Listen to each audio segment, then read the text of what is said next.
Hello?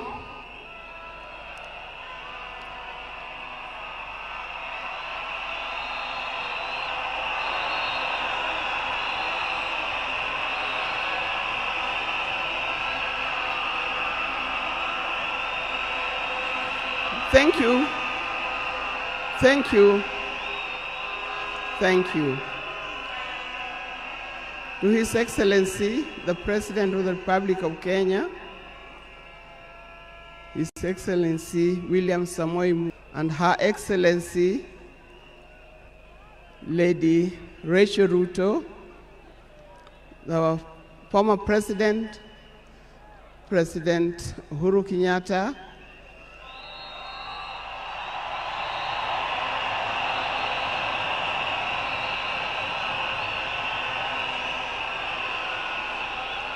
the visiting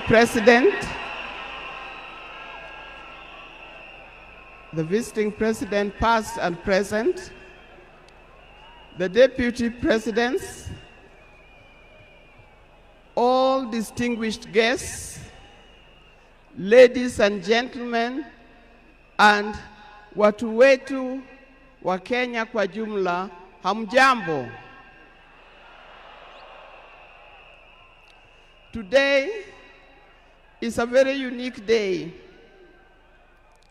It is not every day that I would be standing here to say something to the nation and to the world about my dear husband, Raila Amolo Odinga.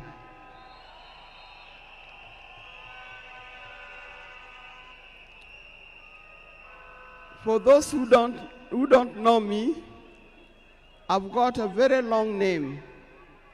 They call me Canon Dr. Idah Betty Odinga EST. Now, these names don't just come like that, but they are names that are given. I cannot forget the name that the public has given me called Min Pin.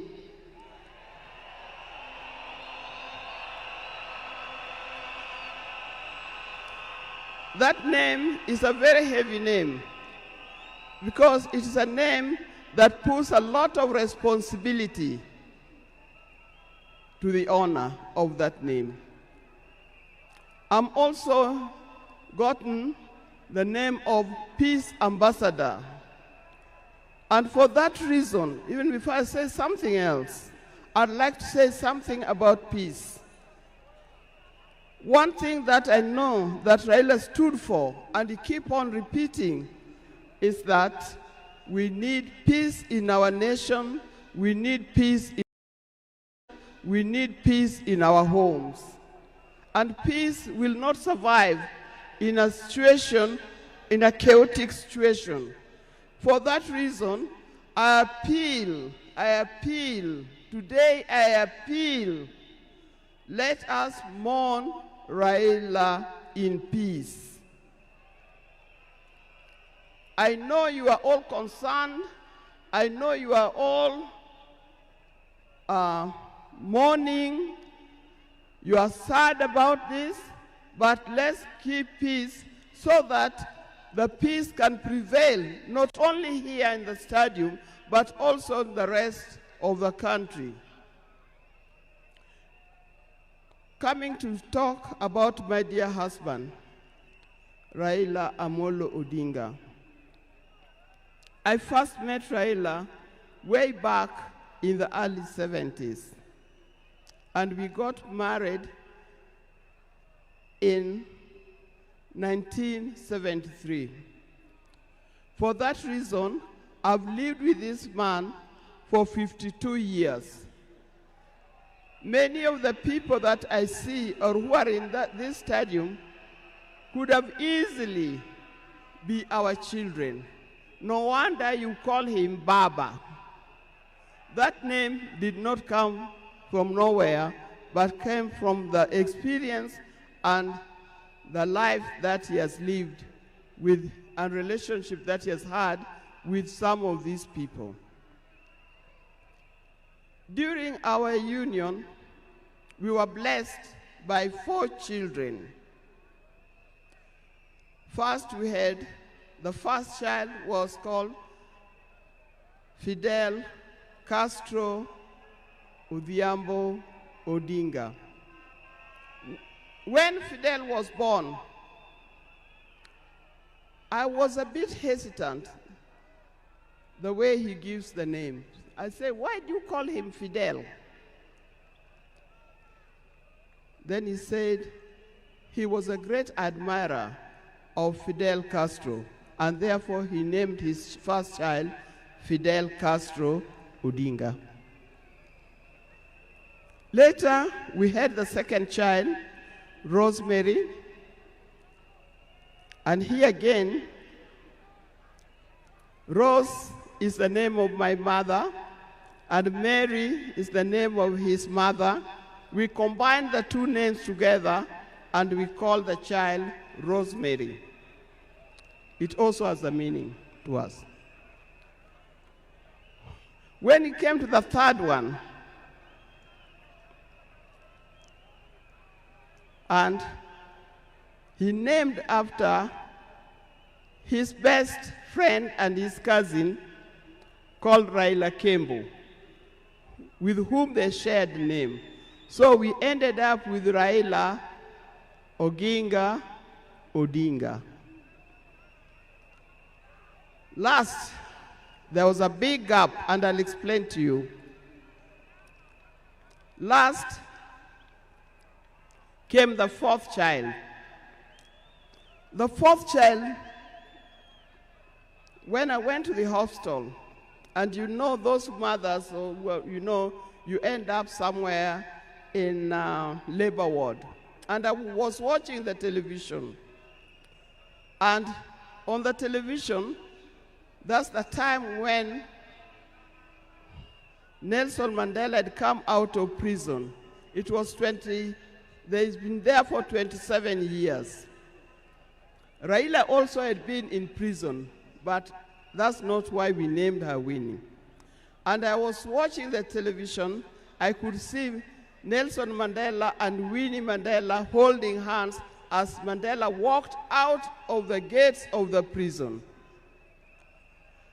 By then, I didn't know what kind of child I was going to get. But then I said, if it's a boy, we'll name him Wilson Mandela. But if it's a girl, will be Winnie Mandela. And therefore, Winnie Mandela arrived. And that's the 4th child. I see when you look at this naming of the children, I know these days you can name your child anything that you want, but I'll appeal to those who are still having babies. Give your child a meaningful name, because you name them people you never saw, you never heard of, simply because it saw the name written somewhere. There's nothing wrong with giving our children the names of the people who in our lives we think are the heroes. Our life was not smooth life, just like it, but as we continue living together, we've learned how to cope, because we all have weaknesses and strengths. We learned to talk straight to one another. We learned to speak the truth, and we learned to forgive and move on. Now, that forgiving spirit was not only in the home, but is something that he has spread to the Kenyan. You've seen how many times he has tried in the elections, but that forgiveness is paramount. So please don't carry grudges from one generation to another and from one group to another. We are all Kenyans. We are all Kenyans. We are sisters and brothers. We must learn we must learn to forgive easily and build together Kenya.